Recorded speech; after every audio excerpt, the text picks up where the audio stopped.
en grand 3 pour terminer, nous verrons les inégalités sociales en Europe.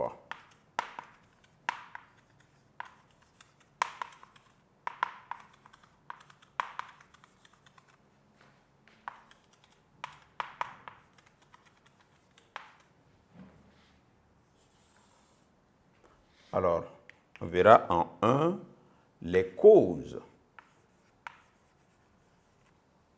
Grand 3, les inégalités sociales en Europe. Petit 1, les causes. Nous verrons quelles sont les causes qui expliquent les inégalités sociales en Europe. Tout simplement, il faut retenir que les inégalités sociales sont dues, bien sûr, à certains déterminants sociaux. Il y a par exemple le genre, il y a la naissance, il y a l'appartenance à la famille, il y a le métier que vous exercez, il y a la couleur de la peau, ainsi de suite, qui permettent bien sûr d'installer ou bien qui favorisent l'installation de certaines inégalités dans le continent, sur le continent européen plutôt. Donc voici quelques causes et nous dirons que nous allons résumer cela en disant que les causes des inégalités sociales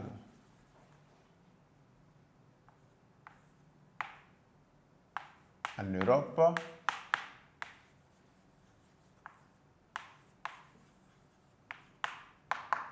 sont liées, les causes sont liées à des déterminants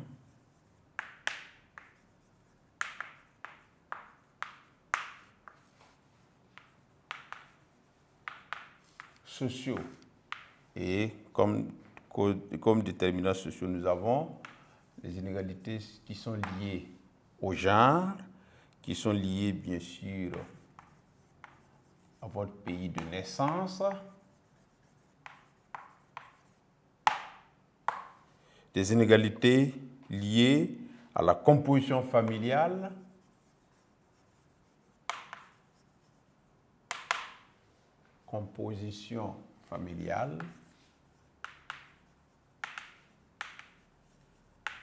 des inégalités liées au revenu, des inégalités liées à la scolarité, des inégalités liées au métier,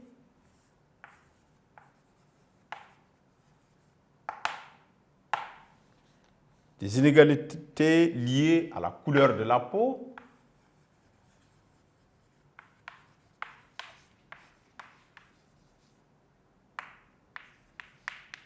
etc., etc. Donc, voici quelques causes. OK? Donc, nous avons ces causes-là qui justifient évidemment les inégalités en Europe. Et en 2, nous verrons bien sûr les conséquences. Alors, les inégalités peuvent entraîner de nombreuses conséquences, parmi lesquelles nous avons par exemple même les menaces de la stabilité et même de l'économie. Lorsqu'il y a des inégalités, la stabilité politique est menacée, le développement économique aussi est menacé. Donc, et bien sûr, ces inégalités même influencent négativement les motivations des individus, motivations des personnes et leur propension même à prendre des risques. Okay? Nous avons ces conséquences-là. Et nous allons les résumer, nous allons prendre quelques conséquences. Les conséquences des inégalités sociales en Europe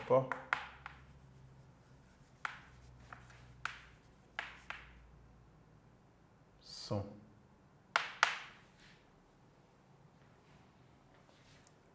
elle renvoie. Elle menace. Le elle remplace les inégalités. Elle menace la stabilité politique.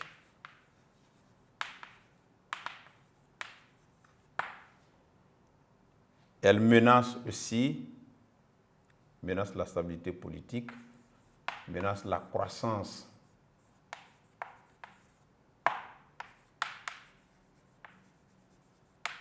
économique, d'accord, influence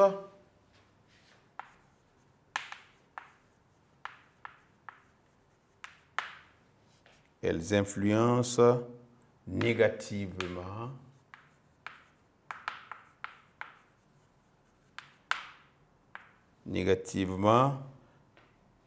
la motivation des individus.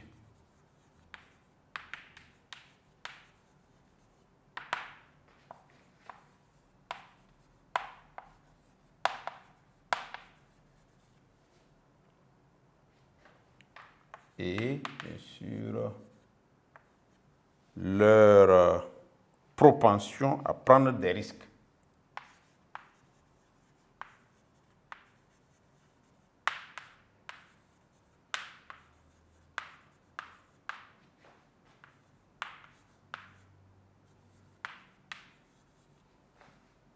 Prendre des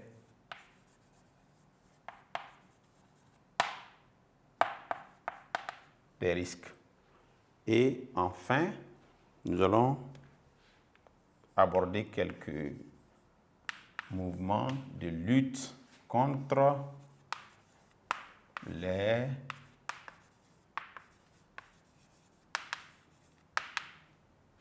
inégalités sociales. Donc, ayant bien sûr constaté ces inégalités en Europe, il y a quelques actions qui sont menées par, disons, les décideurs politiques pour pouvoir lutter contre ces inégalités qui peuvent bien sûr déstabiliser un pays et provoquer souvent des mouvements dont vous entendez parler. Nous avons bien sûr le fait de vouloir agir contre le mal logement, c'est-à-dire les gens qui n'ont pas de logement, on essaie de les accompagner en construisant tout simplement des logements, non pas bien sûr dans les quartiers pauvres comme on a l'habitude de le faire, mais on peut construire des logements dans les quartiers de riches et bien sûr donner ça aux pauvres. Ça leur permet en tout cas de se sentir concernés par la société, de se sentir importants, ainsi de suite. Il faut aussi lutter contre la ségrégation. Il faut lutter contre, disons, le racisme sous toutes ses formes. Et vous voyez souvent qu'il y a beaucoup d'actions qui sont menées dans ce sens-là. Et il y a aussi le développement des transports en commun. Vous voyez, la plupart du temps, les gens qui ne sont pas bien placés en matière disons de richesse, les gens qui n'ont pas suffisamment de moyens, aiment se déplacer en transport collectif. Et si c'est très bien développé, ils peuvent facilement se déplacer à moins de coûts, aller travailler là où ils veulent et revenir paisiblement dormir. Donc, c'est quelques actions qui sont entreprises pour pouvoir lutter contre ces inégalités sociales constatées en Europe. Et on va résumer cette forme de lutte-là pour avancer. Donc, les luttes contre les inégalités sociales se résument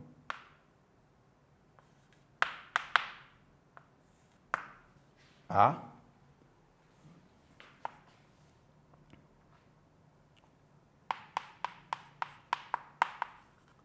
agir, l'action contre le mal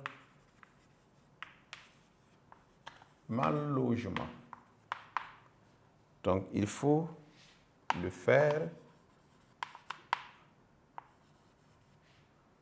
à travers, bien sûr, la construction des logements,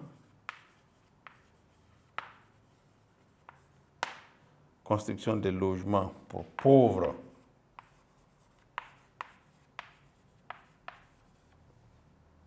dans des quartiers riches, c'est ce que je disais.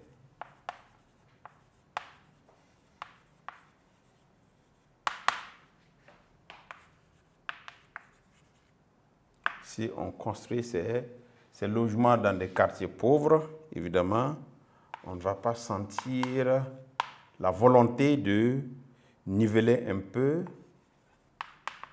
la société. Lutter contre la ségrégation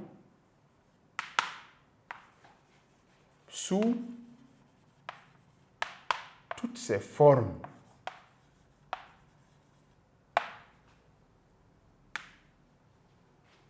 Alors, et bien sûr, on peut investir massivement dans les transports collectifs.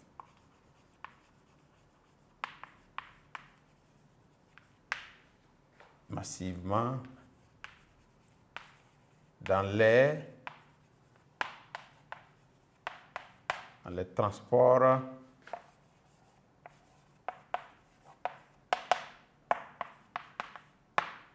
collectifs.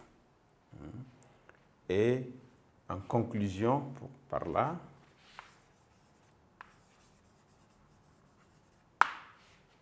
on peut retenir que l'Europe a une population nombreuse, bien sûr, composée de plusieurs peuples.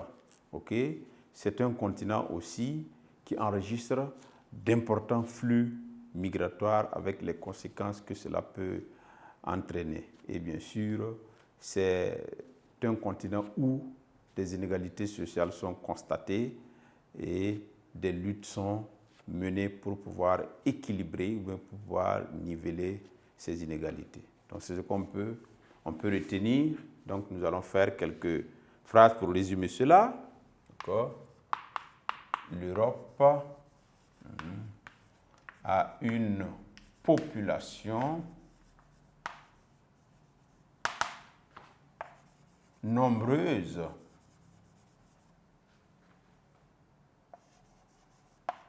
avec une croissance démographique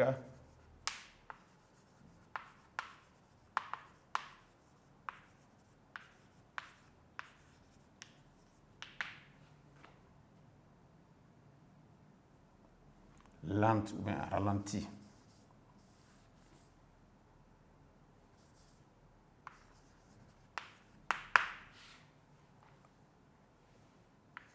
Le continent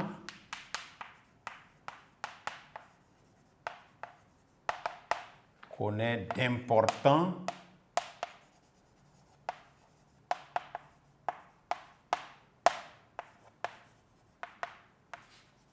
flux migratoires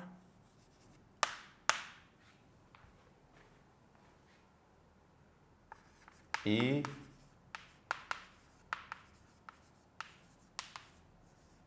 des inégalités sociales importantes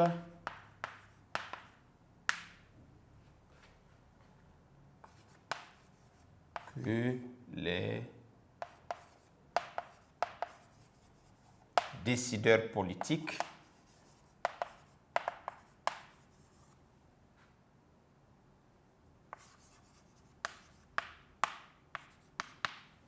tentent de résoudre. Donc, on veut résoudre les problèmes de l'inégalité ou des inégalités sociales. Donc, on va récapituler On va relire l'ensemble de notre résumé pour ce qui concerne le grand 3. Okay?